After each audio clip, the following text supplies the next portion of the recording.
Ladies and gentlemen, welcome to Group Chat. We are back. The trio has returned. Fresh off that penal enlargement. And a little dose of Ami. Things are looking up now. They should be. Literally. I can't pan this camera down. I'm just happy to be here. We got a lot to catch up on. We got a lot of news to talk about. And then I think, we're all survivors. And so we should talk about it. Talk about the future of Ami, what the spring is going to look like, hopefully earlier. And we're just, we're in a crisis. I think the crisis is evolving. It used to be like deaths and severe hospitalizations. Now it's more people. There's no one to work any jobs. Yeah, everyone's sick. It's crazy. So we're gonna talk about that. A lot of other things. You guys ready? Yeah, and we have the interview with Josh Landon, the founder of St. Archer, at the end. There you go. So we end with an interview. People aren't working. And they're drinking a shit ton of beer. He shares a number about San Diego and Orange County with his brand that is staggering. I think people just walk around and just pour seltzer on their head there. They drink some, pour some, shower in it. Literally. It's a staggering number he shared. Okay. All right. Well, we end with a good interview.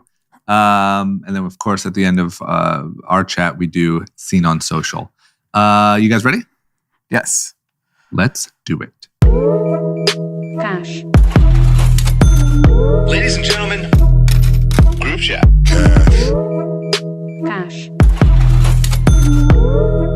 It's $1 trillion. Hot.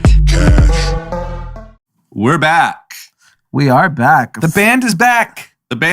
Well, I'm kind of back. I'm at home, but we survived. We're just three survivors, man, on the other side of a illness.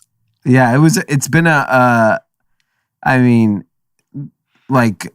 think if you're single and potentially live by yourself, you have one COVID experience. If you live with your significant other, you have another COVID experience. If you have kids, it's basically hell. I cannot imagine. No, and then if you have a newborn, it's hell times 7. Yeah, exactly. So, you're right. So I can't even complain. I can't even complain in this group. Like you guys had it so much worse just because you had kids to deal with. But think about the fact that we talked shit about COVID for 2 years. Like Anand literally first on the scene reporting that there was an outbreak in Wuhan. I might as well have been at Wuhan live from the scene. Literally. And then for 2 years we talked about COVID, we joked about COVID. Dee went to Miami 15 times. And then at the same time we're all out. Yeah. But we're back. But I'm hoping this is the worst. I will say just kind of anecdotally, especially families with kids that I know, there isn't one person I've talked to that hasn't had a COVID outbreak. Yeah. Yeah, same. Even I didn't go home for Ohio. My parents ended up getting it anyway. Oh, shit. Yeah, they were okay, but everyone got it. This might be what the country needed. Like everyone has gotten some version of it, and hopefully it's enough to just move forward. But here's the thing: is obviously we live in a city that's a lot more conservative when it comes to this stuff. But it given our physical experience with it, we can't shut down the fucking world again. Of course not. No, and I think just watching some of the things, it's really funny. So the Golden Globes happened on Sunday, which wasn't an event. It was just announced, I think, because I saw a bunch of results. Is that because of COVID they shut it down? Yeah, probably. Because it would have been at the Beverly Hilton, right? Yeah. And then you're talking about Grammys got postponed. And then, there's a Rams game Monday night. Mm-hmm. Next Monday in LA at SoFi Stadium, there is a Rams game. And it will be sold out. And it will be sold Makes no out. sense. Isn't there Lakers games full sold out? 100%. Yeah, everything. Yeah. So it's here's a problem is I read a stat today that said 15% of LAUSD students tested positive before returning. Mm-hmm. And so at the end of the day, it's really we're comfortable with sporting events, but we're not comfortable with schools. And the schools not being open has such a humongous impact on so many people. Not just like the children first and foremost, that's devastating. And then second, it's, families that have to work and, who watches them if their parents are working. It's like there's so many challenges to it. And like we just, we're not canceling the Super Bowl. We're not canceling anything that makes You're talking LA specific because the rest of the country doesn't even. I'm talking about in our city. Yeah. We're making very selective decisions. Even places like Chicago, there was a fight to get the schools reopened, and our friend in New York told us kids in New York have to wear 2 masks. 2 masks. 2 masks. Bullshit. Yeah. These kids can't breathe. What? Yeah, exactly. Because even I was thinking, I wore an N95 all of last week, in the house, outside, everywhere, just to be extra safe. That shit is not fun wearing an N95. If your heart rate gets up even a little bit, you start really feeling panicking. Yeah, you panic, right? Yeah. I like my bullshit cotton mask. Yep. Yeah, I like no mask. Cotton mask is fine. Yeah. I have no issues with cotton masks. Yeah. You can't. I mean, I'm curious what happens, but I don't think you just can't slow it down. And I really feel meaning you can't lock down, you can't do any of that stuff. And I really feel like maybe this spring will be what we hoped last spring was. Because we thought the vaccine's rolling out, everyone's going to be out and feeling good. Hopefully, I mean, if this isn't herd immunity, I don't know what is. Yeah. Between vaccinated and having gotten it. What else do we need to do?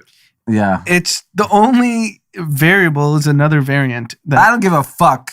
I don't care. Flu Rona. Come at me. Taking it all on. What about Delta Cron? There's a Delta collab. It's like a Louis Vuitton Off-White collab. That's literally. When Delta met Omni. Yeah, hottest thing on the streets. I mean, here's the thing. It's dude, and I saw Pfizer and Moderna. We're going to have an Omicron vaccine in March. Yeah. I'm dude. It's going to be over by then. In theory, it should be it should be completely over. And this is where you can see the mainstream media has completely shifted. CNN, they've basically said, we're not counting hospitalizations properly because anyone who comes to the hospital, you could come in with a torn ACL and you need surgery and you have to test when you're in a hospital. And they never delineated between, is that a COVID patient or is that a person that came in for something else and then tested positive for COVID? Yeah. And it's the first time the mainstream media is actually digging deeper because I think largely from at least we know so many people who've had it, no one's had a serious case. Yeah. Yeah. It's ranged from fluish to sniffles to asymptomatic. And I think even the mainstream media has finally accepted that's kind of the new norm. But here's the thing, we can't minimize what happened 18 months ago before the vaccines. People were fucking dying. Yeah. There's no question people were dying. And here's the problem is now the anti-vaxxers, the anti-Ronas are now taking a victory lap because now we have sense post 3 vaccinations. Yeah. This milder variant isn't as harmful, but guess what? The first virus was. Yeah.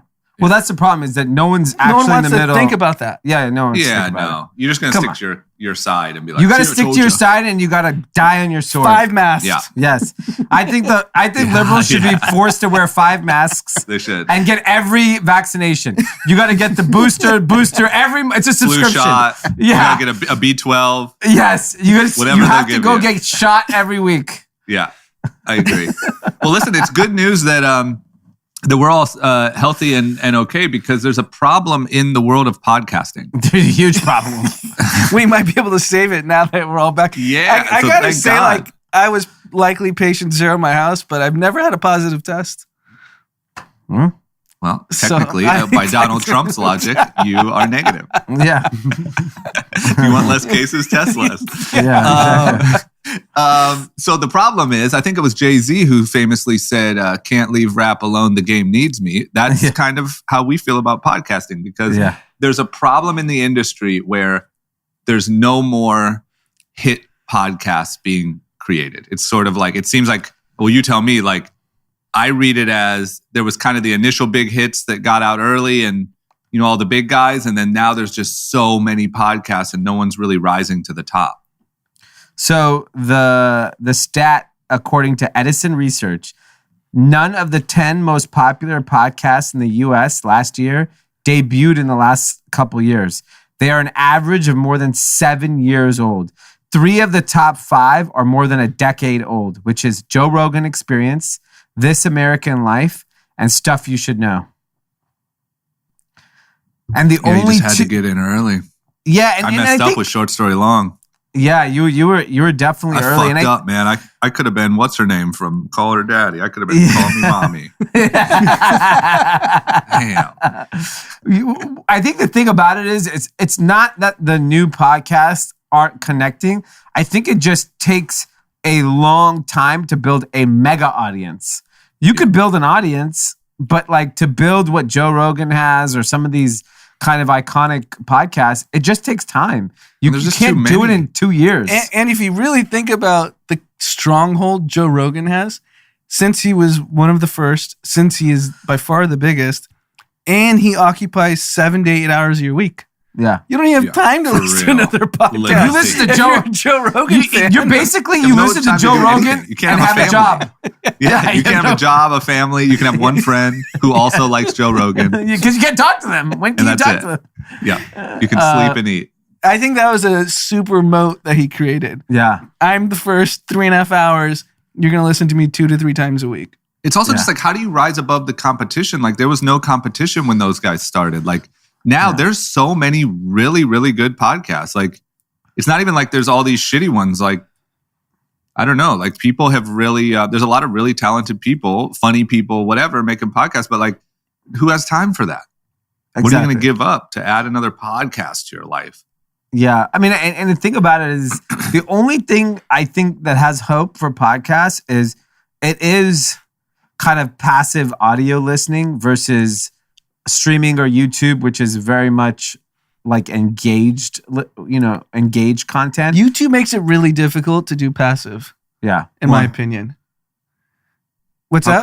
How come? I don't know. It whenever I flip it, like I was watching Spectrum TV on my phone for the national title game yesterday, and it was really easy to like flip if someone text messaged. Yeah. And it would still be like on the bottom of the phone. You just have to pay for You need YouTube. the premium. Maybe that's why. Yeah. That's if you what pay it is, for it, you get cheapskate. Yeah. Fucking rich, cheap guy. Yeah, you're it's like cheap. $3.99. Come on. That is a poor man's problem. Yeah. And you can switch between, you can answer a text. You have the luxury. Yeah. I think it's worth it. I think it is too. I didn't know that. Yeah. Yep. Thanks for educating me. Yeah. Well, save some money and make it happen. Good thing we're healthy. The podcast business needs us. And, sorry for all the new guys. But it's also like, I think we kind of talked about this a long time ago, is that super famous people were just getting deals from these big production companies, just thinking like, oh, you're so famous. People are obviously going to listen to podcasts. But that was the gold rush days. Yeah. And it's very different if you see who like actually rises to the top and which podcast. It has nothing to do with being the most famous guy. Like Dax Shepard is one of the biggest podcasts, right? Yeah. Armchair expert. And, he's been doing it for, I would assume, a long time. Yeah. And has this loyal audience. And I think famous people must be like, I'm so much more famous than him. Why isn't my podcast working? Well, you know how it works. Like, and we know people who do this. You're a celebrity and it's like, okay, what's your thing? Like, we got to get you a podcast. We got to get you a social media manager. We got to get you. And I feel like there was like a gold rush where production companies were like, oh my God, podcasts are going to be huge. Let's dump all this money into it. And it just didn't work. It's not that easy. Like, you got to be a really talented podcaster. Commutes fell off the last 2 years. No one's working. No one's going to the office. Imagine if we go back to the office, though. These people are, nobody's working. They're sitting at home blaring Joe Rogan fucking anti-mask. So listen to this. Okay. So do you think in an office today, if we brought everyone back in, people are just watching Squid Games on their screen? Oh, yeah. No socks, no shoes. Like, what? This isn't okay? I'll give you an example. The number one podcast on Apple right now is Donut Shop Murders. Crime Junkie is 2. Bible in a Year is 3. The Daily is 4, and then a bunch of other crime stuff. Then number 15 is called Joe Rogan Experience Review Podcast. He just reviews and analyzes the Joe Rogan Experience. And it's number 15 overall. Crazy. That is wild. We should just do that for Call Her Daddy. Yeah. Yeah. Holy cow. Okay. Well, sorry, but we're here and we're in the top. Yep. They must have missed us on that list, by the way. Yeah. Or you just skipped number 1. Yeah. I don't. This is only American. We're number 1 in the world. Yeah. Oh, got it. Good point. Okay, quick question. Your guys, your friend is hopping into the NFT game, and wanted to ask you about it. Nas is making NFTs. What's the angle? So he partnered up with a company called Royal, and the way that it works is so there's 2 songs that he's selling the masters to. Oh. As an NFT? As an NFT. And I think there was 3 tiers. There's like a gold, a platinum, and a diamond. I think the gold, so there's 2 songs. One's called Rare off his last album, King Disease 2, song. And then Ultra Black. And for example, on Rare, there's a $99 version, which gives you maybe some merch and some percentage of the royalties. And then there's the next tier is $499, and that gets you some more kind of products and some more access. And then there's the $10,000 one, which I think gets you like a FaceTime with Hit Boy, access to concerts, like, and a higher piece of the royalty. And similar goes for the Ultra Black song. It's really divided up between those tiers. The royalty. Exactly. It's almost like is it GoFundMe if you're like funding a movie project? Yeah. Where like if you donate $100, you get pre-screener, $500 to the premiere, whatever, right? So it was supposed to launch today. The site crashed. Yeah. And because so, because of the traffic. Wow. So I'm sure the traffic was bananas and it crashed. So now it got delayed. So I think it's going to happen next week now. That just tells you, one, this genre is like the idea. I think with music, NFTs are going to be nuts because every artist has insane fan bases. And then Nas particularly has like a very tech savvy fan base who's probably been buying up all this stuff to begin with. And he's just someone that I think is going to connect in this audience more so than some of the other artists. And so the site crashed. I couldn't even get it. I mean, I'm planning to mint one myself. Same. But man, that was crazy. It's also interesting because Nas is from our generation of us growing up listening to him, and the NFTs is largely a younger population, and there was still this much increased demand. Is he just that hot right now? He's that hot. Yeah. He's hot. Yeah, I think so. He's just done such a good job at staying relevant and like in these like techie conversations, Yeah. Like I think you just put out that last album. It was great. Like they've done such a good job. Everyone knows the Coinbase stuff, the Ring stuff, like I feel like he's done such a great job at staying relevant and even in like a more like tech forward space. Yeah. No, totally. Agree.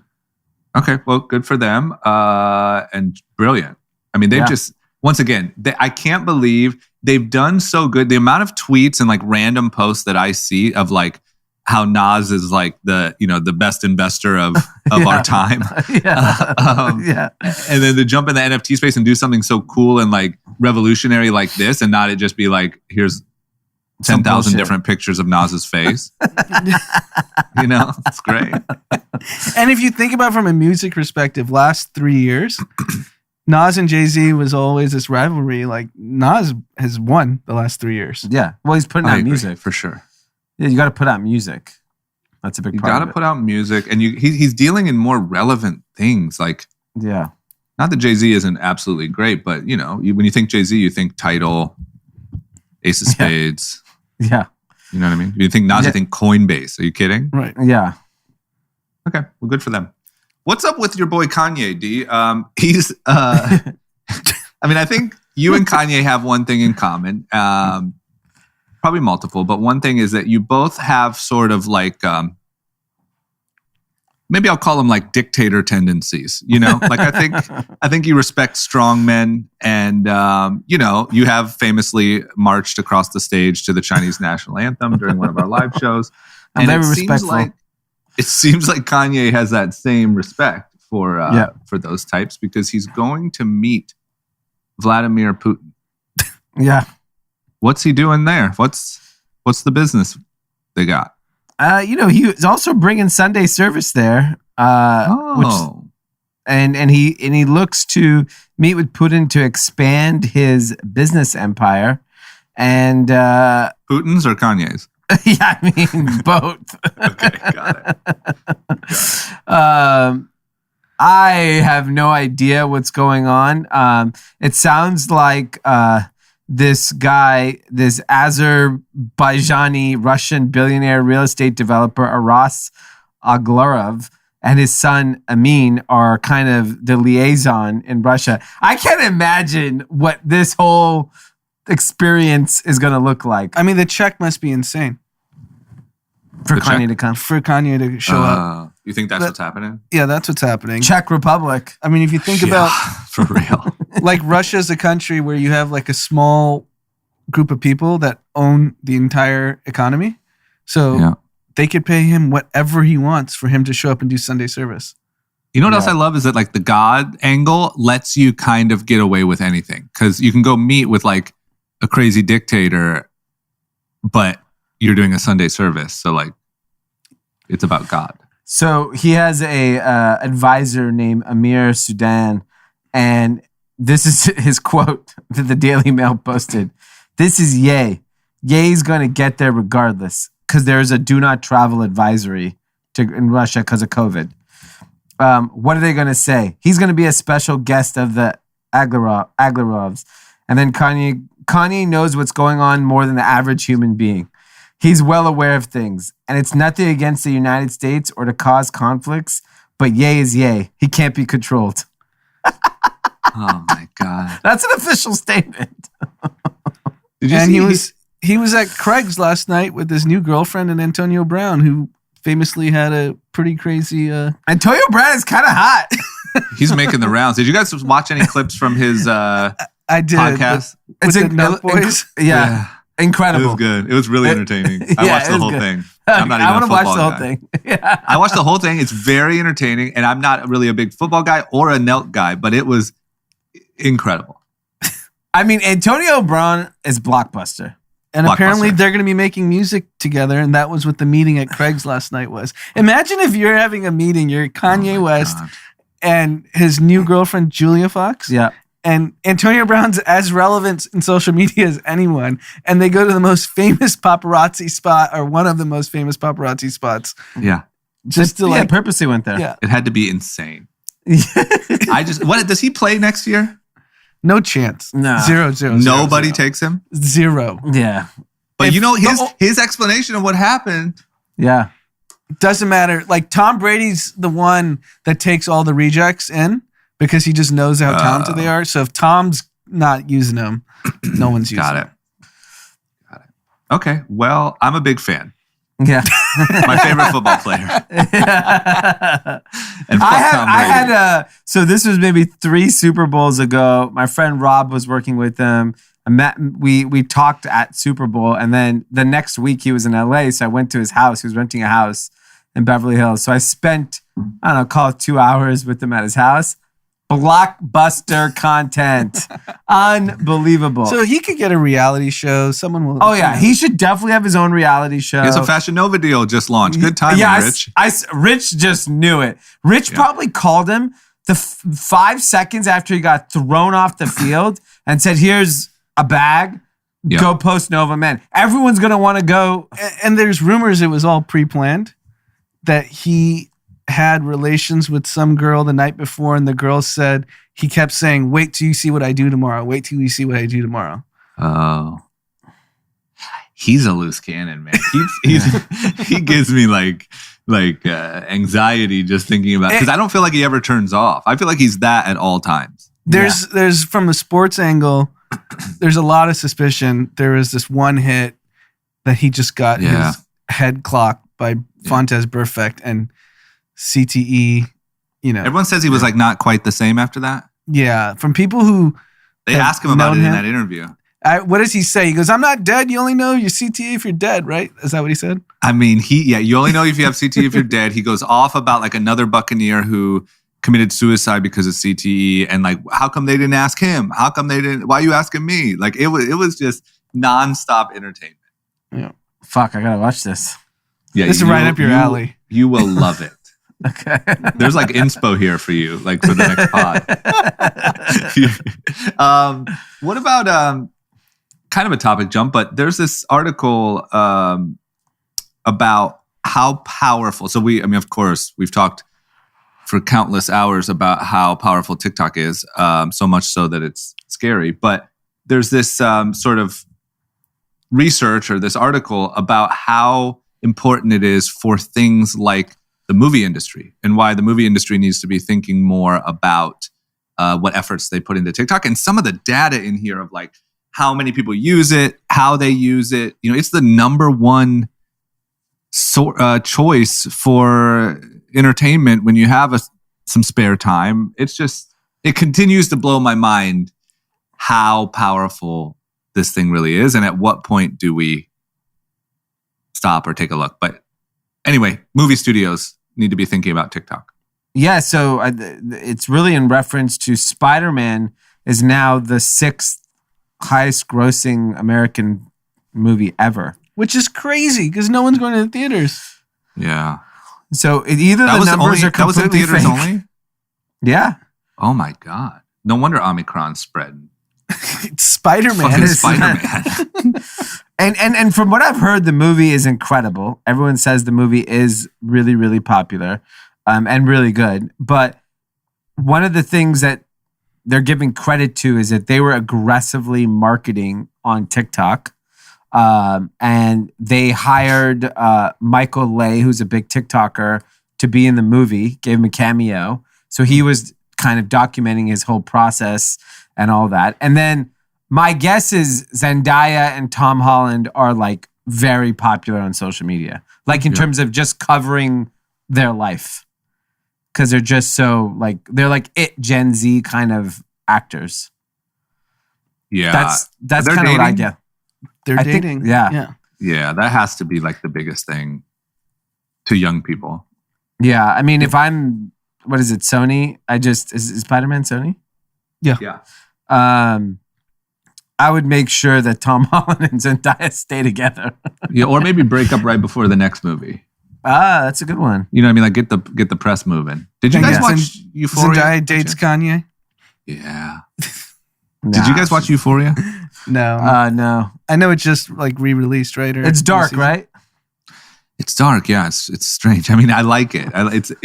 It's really well shot and really cool, but Zendaya's the star, right? Zendaya's the star. That's why I brought it up. But they it's just dark and it's like it's high school.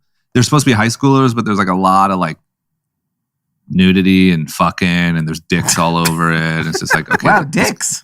There's dicks. There's a lot of dicks. And it's like, okay, so these kids are supposed to be 16, 17. I don't know. It's just a little creepy, but yeah, just curious. She's the star of that. But she posted a thing like, hey, this episode in this season's like really, really heavy. So like only watch it if you can, deal with it. I can't deal with it, Zendaya. I can't. Yeah, I think you stick to Spider-Man. You catch your Zendaya over at Spider-Man. No, just stick to the Antonio Brown interview. That's where you belong. I'm not kidding. That is your inspo for the going into spring. I've got a book for you before we leave TikTok land. I just got it sent to me. Drama. Yeah. It's called Attention Factory: The Story of TikTok and China's ByteDance. And they basically talk about the rise of ByteDance and TikTok, how it was just a handful of geeks working out of a scrappy 4-bedroom apartment in Beijing. And 9 years later, it's literally the biggest thing on the planet. And apparently they talk about how operationally intensive TikTok is versus Facebook, Instagram, and other social media platforms. And that they didn't want to be a social media platform. They were a content platform. And apparently it's just a great analysis of what TikTok is and why it is what it is. I'll read how it. Much. Yep. Did you guys notice that Instagram, or is this just mine, now does like, they try to do the TikTok thing, like they squeeze in recommended posts in your timeline. And to me, it just shows how far behind TikTok really is because none of the suggestions are even like kind of. You mean how far behind Instagram is? Sorry, that's what I meant. Yep. Because like TikTok is like nonstop, like, oh my God, this guy's hilarious. What an interesting fact. Storm the Capitol. And then Instagram is like, why the fuck is there random like dog pictures in the middle of my feed? Yeah. You would figure they have enough. I mean, Instagram, been on it for 10 years. You should have enough data on what I want to see. Yeah. More than 10 years, right? Yeah. You're the Zucks. You're the smartest guy in the world. You know, we started with COVID. We'll end with COVID. There's a problem. So I don't know if I told you guys this. I think I did on the pod, but like I was going to cancel my trip home to Ohio anyway because of COVID, but my flight got canceled because the crew was all sick. There was no crew members for the flight, which is insane. I've never experienced anything even kind of like that. And like thousands of flights were canceled. But it seems like this is a problem like across the board. Like there's just, not only does nobody want jobs in the first place, but the people that do and that have the jobs, now they can't even come in because everyone's sick and there's no one to even work. It's like a huge problem. Yeah, I'll give you, even in my own neighborhood, the Wells Fargo is closed. Mm-hmm. Bank of America is closed. Really? You can't, and it's COVID. It's just outbreaks and that they're just closing stuff. So there was, we called the Beverly Hills Hotel to pick up lunch the other day and at the Polo Lounge. And the guy was like, we don't have any staff. We can't take your order. What the fuck? So I'm wondering, are these places requiring their employees to test to show up? Is that what's going on? They're probably also sick. But they all just symptomatic. I mean, I've gotten tested. Between my family, like we've probably gone to a testing site every day for the last 10 days. I mean, except one day, every day these testing centers are slammed. Yeah. Slammed with people. Yeah, it's basically like a Supreme drop every mile in the city. The number of people you see. Everyone's standing in line for tests. Wait till that Deltacron drops. Yeah, and by the way, like one of the tests we got last Tuesday and got it like yesterday, the results. Yep. Which is now irrelevant. Irrelevant. Right? At our like little office workspace over here, we ask people to test before they come in because people don't come in that often. So if they do, if we have like a group meeting, everyone gets tested. But it was never a problem this entire time. And now like literally they can't, there's like a 10-day like gap between when you can get your appointment or when you get your results. Like, so you can't even like get tested and just come in. It's so crazy. When I went to get my booster last week, there was no one in line to get a booster. I was the only person in the pharmacy. That should tell you something. So that's where we're at. That's where we're at. And I think what you're seeing now, because it clearly is having an impact on businesses, the excuses are coming from all the big publicly traded companies of what's happening. So Land's End said it had a difficult time hiring. Abercrombie & Fitch cut its fiscal fourth quarter revenue estimates because it didn't have enough merchandise in stock to meet consumer demand. Urban Outfitters said shopper visits to its stores didn't pick up in December. So you're seeing Lululemon said shorter hours is going to impact Q4. I don't know. What's Peloton going to say? They should be booming, right? If everyone's home. Yeah. Oh, man, that freaking Peloton says machine. America likes cheeseburgers, not being healthy. Pelotons give heart attacks, right? Yes. I mean, if you're going to get a heart attack anyway, you might as well eat whatever the fuck you want. Yeah, that's true. Yeah, it's gnarly, man. I mean, the only reason why I don't think... look, tell me if you agree or not, but my opinion is kind of like, yeah, who cares? Because I feel like this is going to last. It's going to be a tough January. Yeah. Maybe a little rocky, come out of it in February. And then I really feel like you're looking at a March and beyond where like immunity is through the roof. Like if you look at the South Africa data, it's up super quick with Ami, but then down just as fast. I don't see how, at least in LA, how there's new infections in February unless there's something new. Yeah. Who's left? Who's left that hasn't gotten it? Yeah, like I mean, literally everyone we know. Every single family I know has it. Yeah. And that's the other thing too, is there's not really much of like, oh yeah, so-and-so has it in the house, but the others didn't get it. Like everyone's getting it. Yeah. Yeah. Okay. Well, hopefully that's the case. It really seems to me like spring could be, I want to go February, Super Bowl weekend, Valentine's weekend. Right. Everyone's just out enjoying themselves. You're right. Okay. Let's shoot for Feb. If not, we'll wait till Coachella. Okay. Let's wrap it up with Seen on Social. What have you guys seen in the last week? I'll just get mine out of the way because it was going to be AB. So just everyone go. It doesn't matter if you're a fan of AB. It doesn't matter if you're a fan of the Nelk Boys. Go watch the interview. It's like 30 minutes long, nonstop action. Dee, what have you seen on social in the last week that everyone needs to know about? I saw that SavageFenty is opening up retails in 5 U.S. cities. Rihanna's brand. Wow. They're gonna employees. Yeah. They're opening their first location in Las Vegas later this month. Then it also plans to open up stores in LA, Houston, Philly, and DC.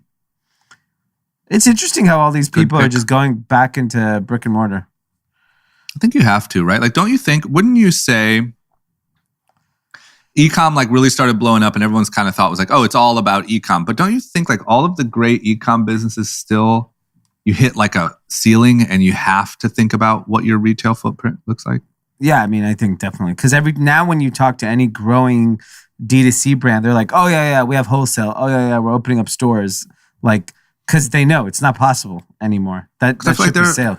They're looking at their P&L and they're like, okay, next year, how do we grow? And you're like, well, we could, like, how many more ads and campaigns? And like at a certain point, you're like, let's open some stores. Yeah, because almost every brand, Ecom brand specifically, you hit a wall where your ads just don't convert unless you just hit like some viral moment, but that's also going to be temporary. Yeah. So longer term, it becomes unprofitable to just keep trying to spend to grow Ecom.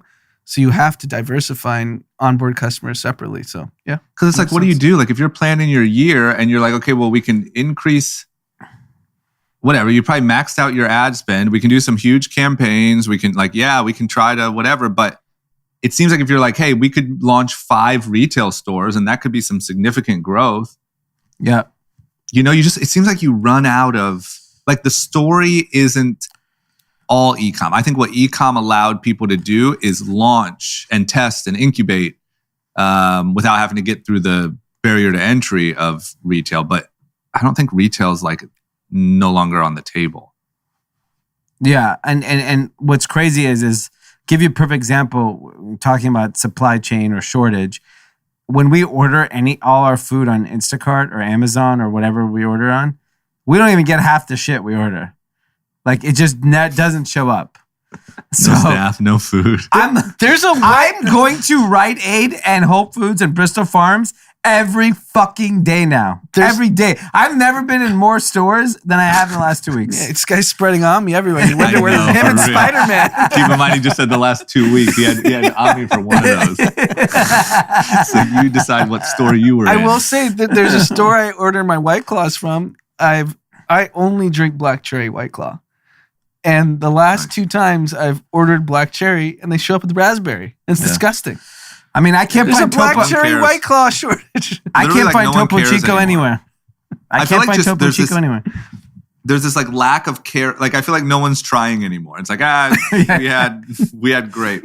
Here you go. Yeah, at least tell me and I can cancel my order. Cancel? I'm not. Yeah. It's ridiculous. Yeah. Anand, what about you? So last night was the college national title game, Georgia versus Alabama, and there's been so much on social media about the quarterback of Georgia, and it's such a awesome story that should be a sports movie. So this kid wasn't very highly recruited. The quarterback, Stetson Bennett from Georgia, wasn't highly recruited. Walked on to University of Georgia, couldn't get any run. Went to a junior college. Played in junior college. Georgia offered him a scholarship after that. Comes as like a junior and basically wins the job this year over a USC transfer. Yeah, JT Daniels. And wins the national title and balls out. Yeah. And now he's like a hero. He's on Good Morning America. He's like on every show. He's doing all the runs. And, this kid basically came from nowhere, just worked his ass off. And, if you don't get recruited that early, you probably didn't have those like natural gifts. Like, Tom Brady was a 7th round draft pick. Yeah. And you see his old combine, he looks like a schlep. Yeah. And now he's the greatest player of all time. So something to be said, if you work your ass off, you can achieve a lot of things. Yeah. Something could be said when you have the best defensive lineman ever in college sports history. Hey, he still has to throw the ball. Okay. Did you see number 99? That guy is going to be the number 1 fucking pick. Why isn't number 99 Jordan, whatever, Wilson, I think his name is? He should be the one. He was eating up the whole team. Yeah, he's a beast. Imagine how he feels. He probably sees the other guy getting all the press and is like, bro. Yeah, he's like, I'm about to be the top draft pick. This guy's never played football again. He's not going to be the top draft pick. He's top 10. He's top 10. Okay. He should be, from what I saw, maybe top 3. This guy's never playing football again. That was his last throw. Yeah, probably. He's 23. He's Van Wilder. Why are you trying to ruin the sports movie, bro? Anand just like told this amazing, inspiring story, ended with if you can do anything, and Dee said that was his last throw. That guy's not being in the NFL, I'll tell you that much. I'm an AB guy. If AB's not on the team, I don't know. Maybe him and AB should be roomies. Yeah, exactly. Team up, go to the XFL or whatever one of those things are. Well, now we have an incredible interview to end the episode. Yeah, who do we got? We have Josh Landon, who started everyone's favorite craft beer, St. Archer. Amazing. He's the friend of the friends. Friend of the friends. So we talk about Mikey Taylor and P-Rod on the interview, and his new project, Ashland Seltzer, which we actually had during the pandemic, which is fantastic. Incredible story. I mean, the guy knows how to build businesses at scale very quickly. Yeah, it's pretty insane. So it's definitely a must listen. Good stuff. Okay, let's get to it. All right, everyone. We have a very special guest today. We have Josh Landon from Ashland Hard Seltzers and Village Spirits, but also the founder of St. Archer, which, we've actually talked about a lot because I believe some of our friends invested in it back in the day. And I know that it had a really great outcome because I remember people were outspending money after that exit. So I figured they must have made a couple bucks on it. Welcome to the podcast. Yeah, thanks for having me. And so what's interesting about what you're doing is I think it is, if you're a guy specifically, to be in the beer business or the liquor business is such it's kind of like being in sports. It's one of those things where it's like, wow, you get to build a beer brand. That's pretty fucking cool. And so how did you end up in the alcohol business? Well, I guess probably the more unconventional way. I was a filmmaker before St. Archer. I still am. All the films that I've put out on all the brands over the last 10 years, I've made all of them. And I was making documentary films and music videos, and I just had the idea to do a beer brand, no different than you would say to your friends, right? I am not a brewer. I didn't know anybody in the beer business. I didn't know anything about alcohol in general.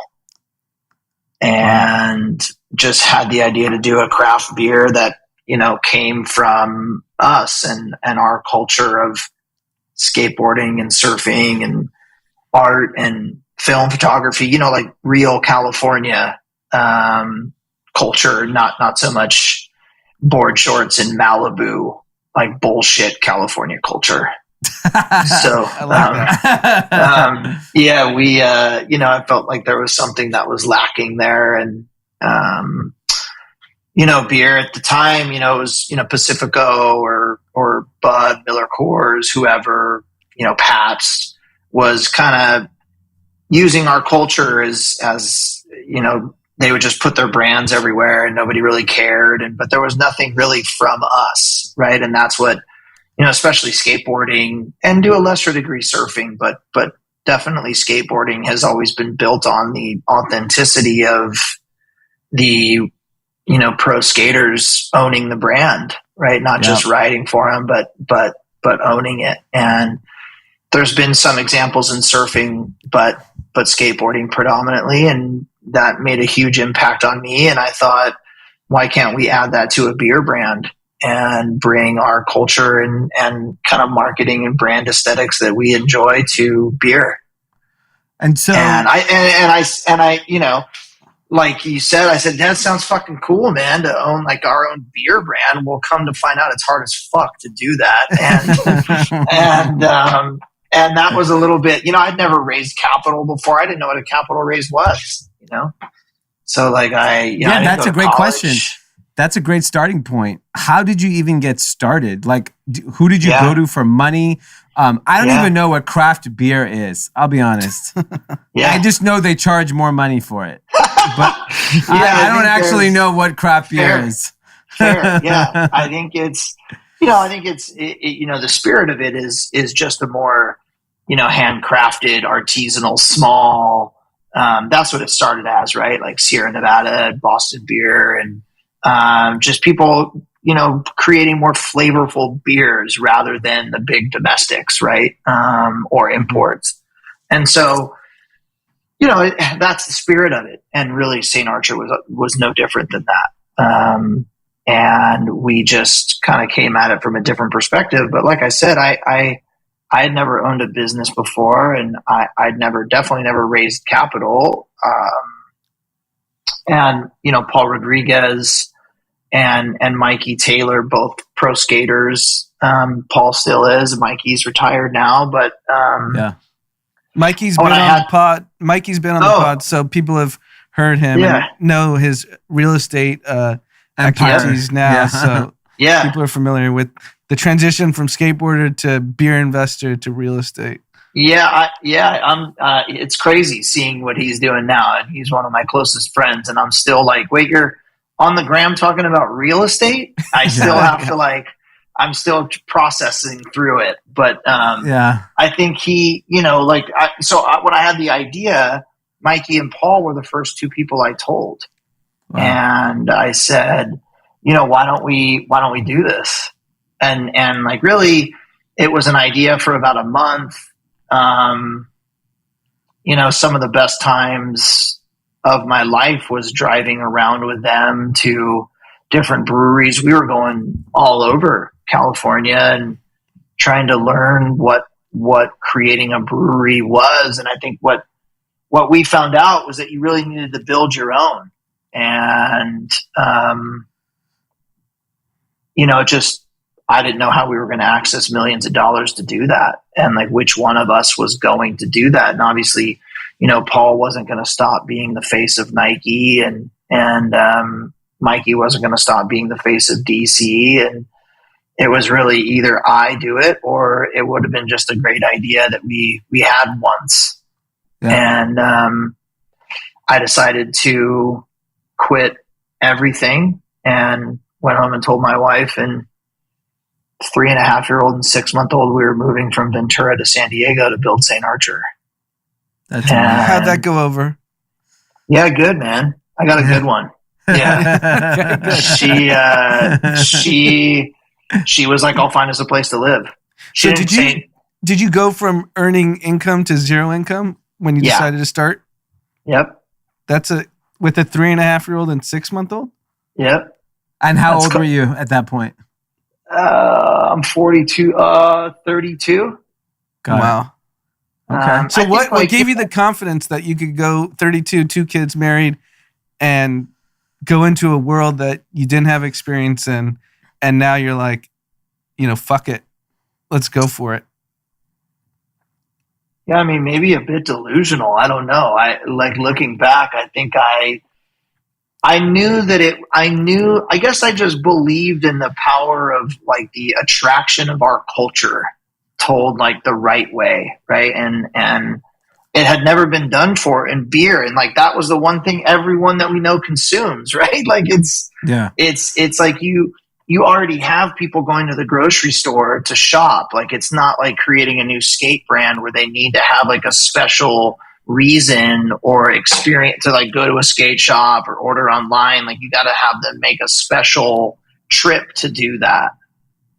But with grocery, you know, people are there every day, regardless of whether they know what your brand is or not. And I thought I could create a brand that looked different than everything else and felt different than everything else. And I think it would have hurt me more in the long run to not try it. And like, my kids were little, and to me, I looked at that as like the perfect opportunity to do it. Like, they're both little. You're not pulling them out of a school or a community that they're like ingrained in with friends and all of those things. And like, now's the time, and like, fuck it, let's roll the dice and jump in the deep end. And so what was that like immediate step? Like, so you raised capital from your friends and sort of my friends. Yeah. Okay. I mean, I think like that's one of like maybe the misconceptions of St. Archer was like, you know, the guys that, you know, we raised $3 million. I'd say like my friend skaters and surfers and, you know, those folks that put money in, like maybe 700 grand, 50 grand of that, maybe. Uh-huh. You know, I think people think these guys have more money than they actually do, you know? Yeah.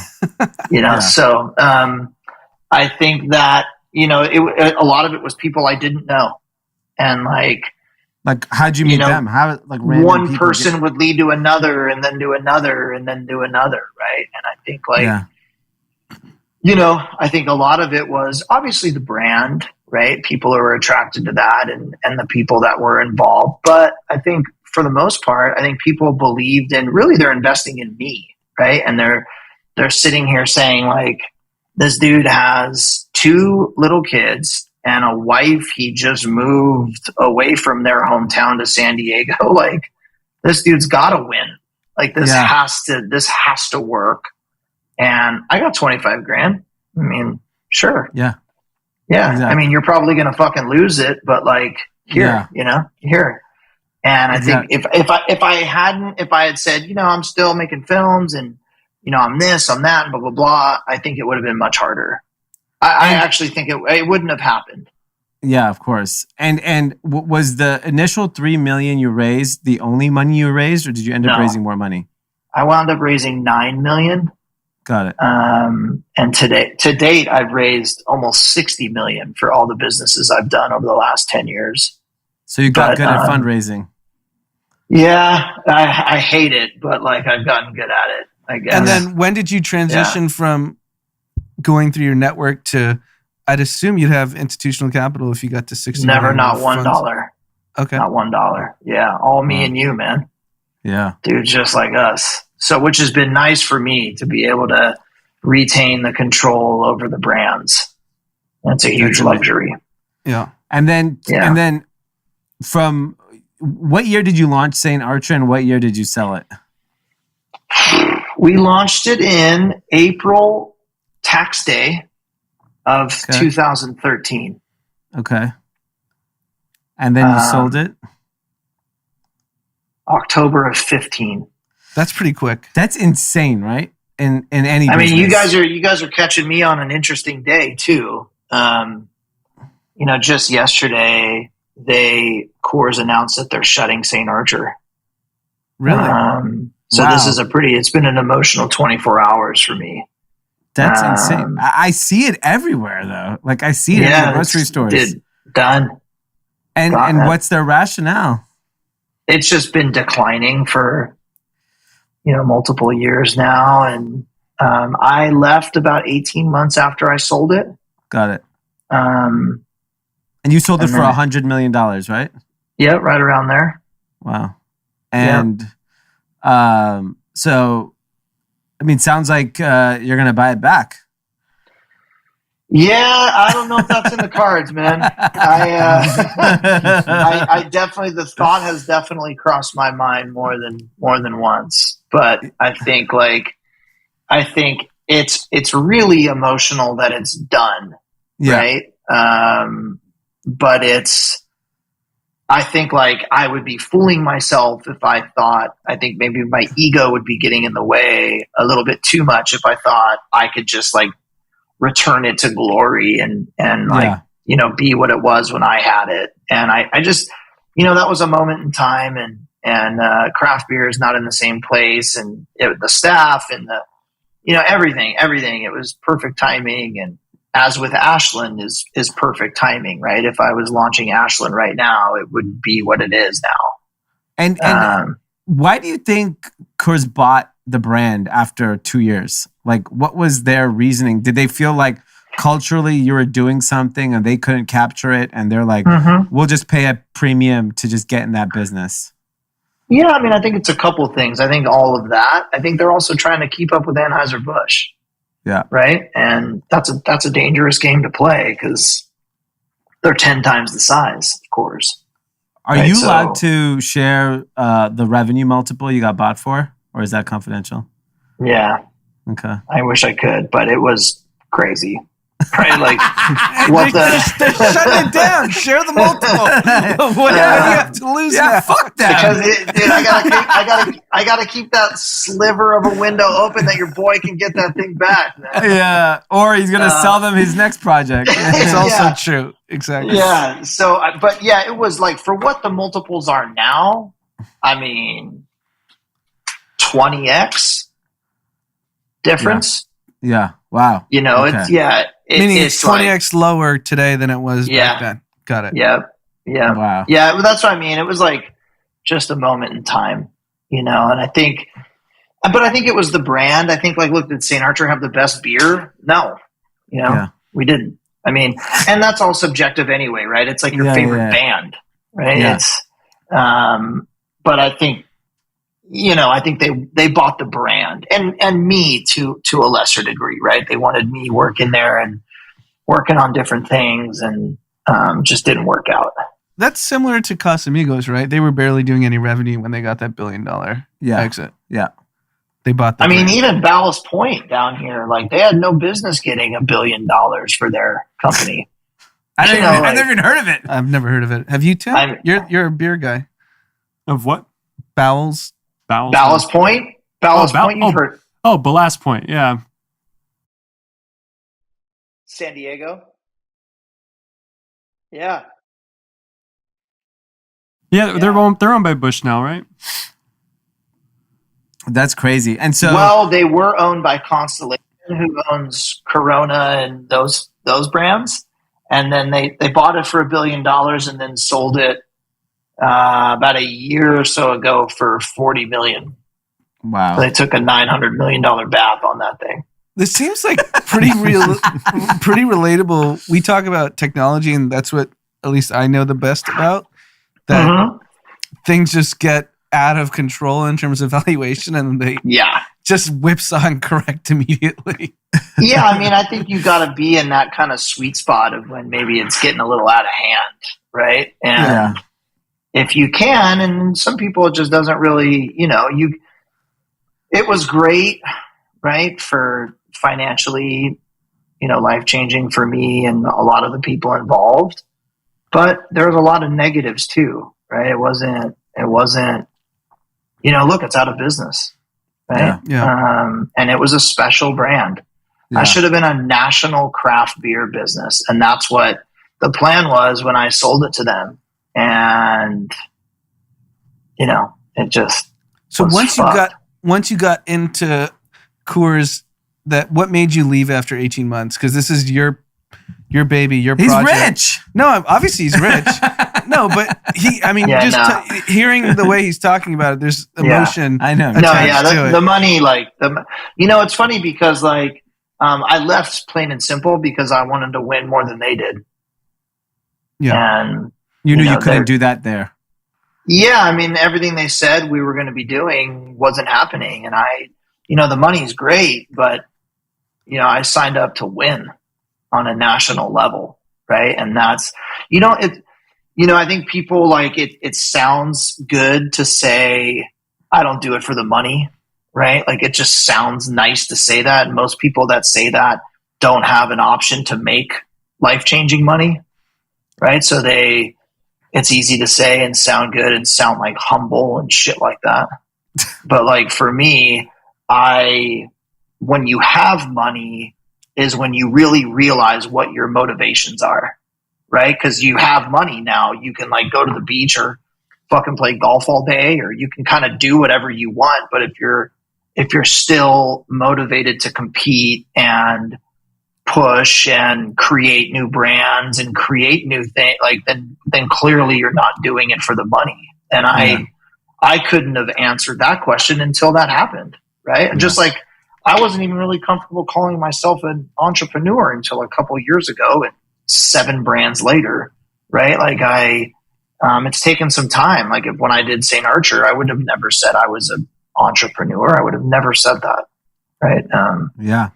So that was a lot of the reason why I wanted to sell it to Coors, was I wanted to see like what kind of a person are you now that you've had this, financial kind of windfall? What? Like, what do you really want to do? I think you said something earlier that is super important, and I think Dee and I can definitely resonate with. You said like the most fun you had was when you were driving around the breweries with Paul and Mikey Taylor. And I reflect on like Young and Reckless when we started with Drama. Like the most fun times was that first PO from PacSun. And you're like, holy shit. Like they really believe in this, and it started selling and da-da-da. And then once it gets to like a real business, it's not as fun. Then no. That's the thing. It's like that's what I tell everyone. Once you get to the money part, like that's not, I don't look back on St. Archer and think about the day the wire hit my account. I never think about that. Right. Like that's just not, I don't know. For me anyway, that's not what I think about. And so it's nice, but it's also not like the part that's going to stick with you, And you were talking about kind of catching lightning in a bottle with craft beer. You then, you enter the hard seltzer kind of race. And from what we've covered on the podcast, it was this like insane lightning in a bottle where like the trend just exploded. And then we read in the fall that things had slowed down, that like the interest in kind of spiked seltzers had kind of, dissipated to a certain extent.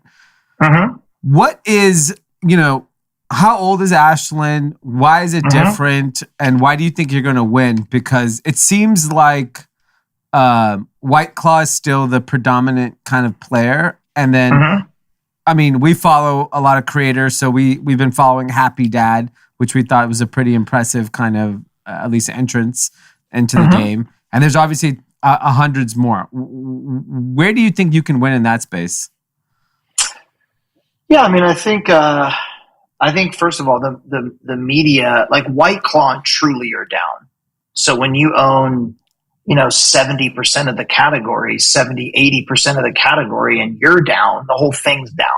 Yeah. Right. So, but the independent seltzers within that, they own, I think seltzer is like 11% of beer, right? The overall beer market. And what do you think it was 5 years ago? Oh, not even low single digits. Right. Crazy. Right. But I think the interesting thing is like the independent brands that make up that 11% which is about, 3 to 4% are up huge. Like Ashland is a huge business. It's much bigger than St. Archer ever was. Right. Wow. Not even close, probably times 5 at this point. Wow. And how old's Ashland? Just turned 2. Wow. So I think like the hard seltzer drinker, which I think is really like the 4th category in the US, when you get this big, right? Like White Claw's doing 2 billion to 2.5 billion in sales. Truly's doing about 1.5 billion. Like when you get you get that size, it's not a fad, right? It's not like fucking hard root beer or something stupid like that. It's like it's like So I think just there's been a couple more folks. There's not as many like hard seltzer brands as you think they are, right? Like there are, right? It's like Bud Light, they have their seltzer, and Corona and Coors, and they all have their seltzers, but the general public would rather consume like an authentic brand, not a me too of a beer brand, right? It's just Bud can put it in 96% of the stores in LA, right? So but no one's attracted really to a Bud Light hard seltzer. Who is the seltzer demographic? Like who is it taking market share from? But who do you think is taking light beer? Got it. Okay. Yeah, because people are like, I can drink, and it's interesting with young people, right? Like college kids, like high school kids. Like when I was young, you're drinking shitty beer in high school, and then you kind of like step up, right? But these kids now, they're not even developing a taste for beer, right? They're drinking Ashland or White Claw or Villager or Cutwater, right? Like they're cocktails, right? It's not like what we were doing, drinking like Natty Ice and shit like that, right? I mean, I'm the perfect evolution. I would say 15 years ago, if I'm watching Sunday football, I'd have Coors Light just in the fridge, and now it's seltzers. Yep. And like you're going, it's 5% alcohol, it's no sugar, it's gluten-free and like 90 calories. Why would you drink a beer? Right. Yeah. And feel all like heavy and it was funny. Like I wasn't sure what the demographic was. And then one of the guys we own the brand with, Cody Bellinger from the Dodgers, he's 20, I don't know, 23, 24 at the time. He says to me, dude, I love hard seltzer because I don't like feeling bloated. And I'm like, you're fucking 23. What the fuck are you talking about? I didn't even know what bloated was when I was 23, but that's his generation of young folks that are drinking, right? They don't, they're educated on that. And like my generation wasn't. Yeah. And then people like my age and older that are beer drinkers are like, they'd rather just drink a seltzer. It's easier. It's light. It's easy, It's definitely easy on the stomach. It is. It's very easy. Yeah, it is. So I think like the category itself for us has been up. I mean, this December we're up 72% from last December. Wow. And is that just bigger distribution, or how does? Because I know nothing about CPG, but I just read about it and talk to folks. It seems like getting the distribution, it's almost like a mafia. Everything. It's like a mafia, like who has the relationships. And is that true? Yep. Yeah, I mean, it's just we've had so much success that it's much easier, right? We're well capitalized and we have the brand and we have the success and we have the liquid. But really for us, it's like, it's keeping up with production. Like we sold almost about 1.2 million 6-pack equivalents just in San Diego, Orange County this year. Oh my God. And so really we could have sold 2 million if I had it.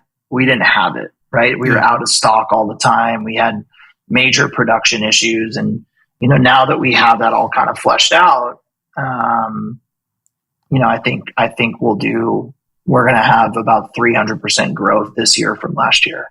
And so people in San Diego just wake up in the morning and have an Ashland. I think apparently they don't shower. They just pour that shit on their head. Man. I don't know what the fuck is that. So here's another question, because I think it's when you started St. Archer, it was pre-CPG boom.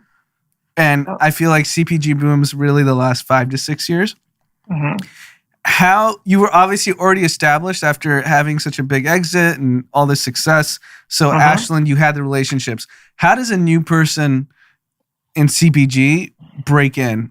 Because every kid you talk to has a brand, a drink brand, whether it's a juice brand, and they're entrepreneurs somehow. Like, you just fucking, you only know your parents. You haven't even let alone done another business. I think. Well, it depends who your parents are. Yeah, if your parents own Constellation Brands, then you have a leg up. That is for sure. And then they can still fuck it up. But I think that, especially alcohol, to just perfectly honest, if it's one thing if it's a craft beer, right? Like if you're doing a craft beer, you can do it small and like take it to your local bars, and like you can self-distribute a product like that. You can do that. But if you have